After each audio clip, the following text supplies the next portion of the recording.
Apartment buildings are designed to carry sound. Footsteps pass through ceilings, water travels through pipes, voices bleed through walls. In places like this, silence is never complete. It is interrupted constantly by reminders that other people are nearby. The building at 1420 Marrow Lane followed these rules. 6 floors, 32 units, aging infrastructure, thin walls. Tenants heard one another whether they wanted to or not. Except for apartment 6E for 3 months, residents on the 6th floor reported the same complaint. Noise late at night, heavy movement, furniture scraping. Rhythmic impacts that repeated until morning. Each time management investigated, apartment 6E was quiet. The tenant was a woman named Lena Cross, 34 years old. She worked remotely, rarely socialized. Paid her rent on time, she had no history of complaints. When questioned, she denied making noise and appeared genuinely confused by the reports. Security footage showed nothing unusual. No visitors entered her unit late at night, no disturbances in the hallway, no signs of conflict. Still, the complaints continued. One tenant described hearing running back and forth. Another said the sound reminded them of pacing that never stopped. Someone else said it sounded like breathing, slow and heavy, close to the wall, always from apartment 6E. On the night the complaints ended, the building experienced a brief power outage, less than 4 minutes, long enough to reset clocks, not long enough to trigger emergency systems. The next morning, the silence felt wrong. Management knocked on Lena Cross's door twice. There was no answer. Maintenance unlocked the door at 11:42 in the morning. The lights were on, the apartment was empty. Furniture was in place, no signs of struggle. No indication of a sudden departure. The kitchen was clean, the bathroom unused, the bed had not been slept in. And yet, the air inside the apartment felt used, as though something had remained there long after it should have left. Police treated the situation as a missing person case. Lena Cross had no close family in the city. Her phone stopped transmitting data 2 days earlier. No bank withdrawals were recorded. No travel tickets were purchased.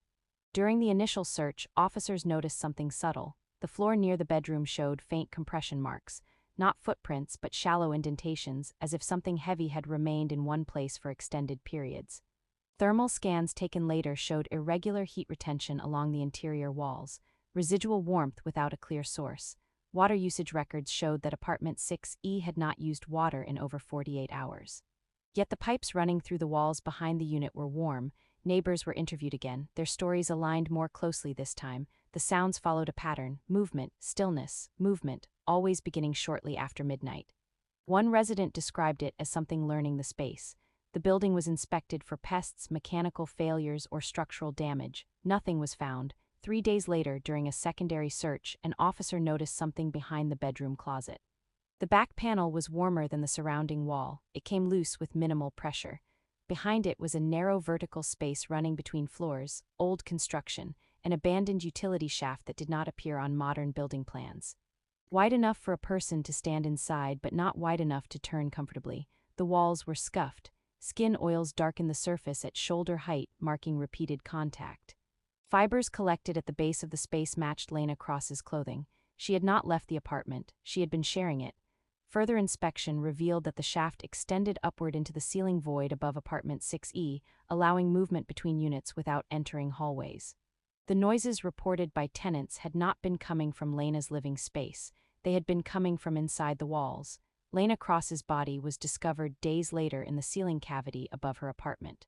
There were no signs of a struggle, no defensive wounds. The official cause of death was listed as exhaustion complicated by dehydration.